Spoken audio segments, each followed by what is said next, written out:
जमीन के नीचे कोयला घोटाला, जमीन के ऊपर घोटाले ही घोटाले, हवा में 2G स्पेक्ट्रम घोटाला। लेकिन क्या आप जानते हैं कि कांग्रेस ने जमीन आसमान में ही नहीं बल्कि अंतरिक्ष तक में घोटाला किया हुआ है। कांग्रेस के अंतरिक्ष घोटाले ने देश की सुरक्षा को ही खतरे में डाल दिया था, जिसका नाम है देवास एंट्रिक्स डील घोटाला, जिसे सुप्रीम कोर्ट ने कहा था जहरीला फ्रॉड।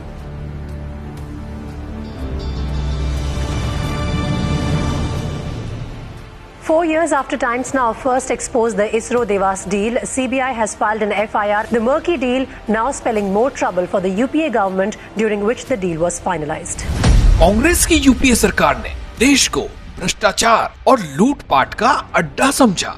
ऐसे ऐसे घोटाले और घपले कांग्रेस नीति यूपीए सरकार में हुए कि देश की जनता को बार बार शर्मसार होना पड़ा। कांग्रेस अपने भ्रष्ट आचरण में इतना रम गई कि उसने देश की आंतरिक सुरक्षा को भी खतरे में डालने से गुरेज नहीं किया। यूपीए सरकार के समय साल 2005 में बेंगलुरु के स्टार्टअप देवास मल्टीमीडिया और इसरो की सब्सिडियरी एंट्रिक्स कॉरपोरेशन के बीच एक डील हुई थी। ये सौदा देश के फायदे का कम और आंतरिक सुरक्षा को खतरे में डालने वाला ज्यादा था। यानी ये सौदा देश के साथ एक बहुत बड़ी धोखाधड़ी थी। यह तब की बात है जब भारत में इंटरनेट आसानी से उपलब्ध नहीं था और इसरो द्वारा GSAT-6 और GSAT-6A उपग्रह लॉन्च किए जाने थे। इससे जारी स्पेक्ट्रम S बैंड से सेना को हर समय इंटरनेट उपलब्ध हो जाता।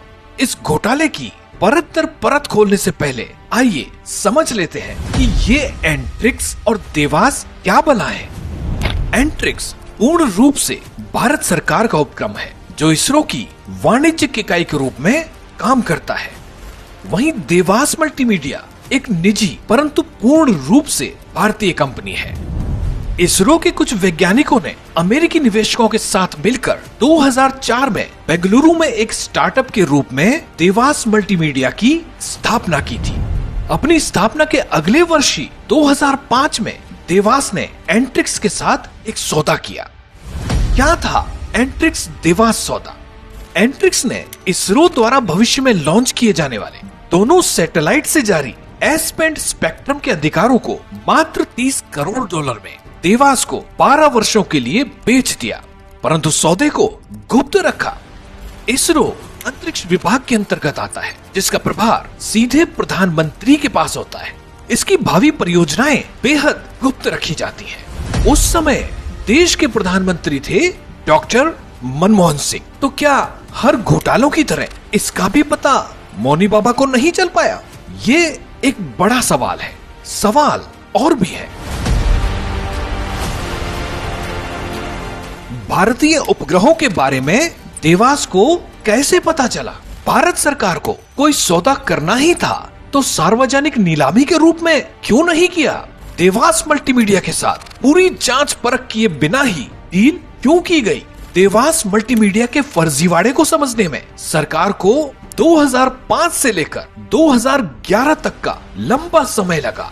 देवास के फर्जीवाड़े का पता चला और डील रद्द की गई। लेकिन मनमोहन सरकार देवास के खिलाफ नेशनल कंपनी लॉ ट्रिब्यूनल में क्यों नहीं गई? देश की सुरक्षा और देशवासियों के साथ की गई इस धोखाधड़ी का नुकसान आज देश भुगत रहा है। भ्रष्टाचार के आरोपों में डूबा हुआ यह सौदा रद्द होने के बाद देवास की तरफ से शुरू की गई मध्यस्थता कार्यवाही से निपटने की कोशिश भी यूपीए सरकार ने नहीं की। सौदा रद्द होने के बाद देवास ने 3 मध्यस्थता मुकदमे दायर किए और उन सभी को जीत लिया, जिसने भारत को हर्जाने में कुल $1.29 बिलियन का भुगतान करने का आदेश दिया। निजी कंपनी ने इस हर्जाने की वसूली के लिए विदेशी न्यायालयों में भारतीय संपत्तियों को जब्त करने का अनुरोध दायर किया। कांग्रेस के भ्रष्टाचार और लूट की भूख की कीमत देश को चुकानी पड़ी। विदेशों में कुछ भारतीय संपत्तियां जब्त की गई। मोदी सरकार ने करदाताओं के पैसे बचाने की लड़ाई को तेज किया और इसमें उन्हें जीत भी मिली।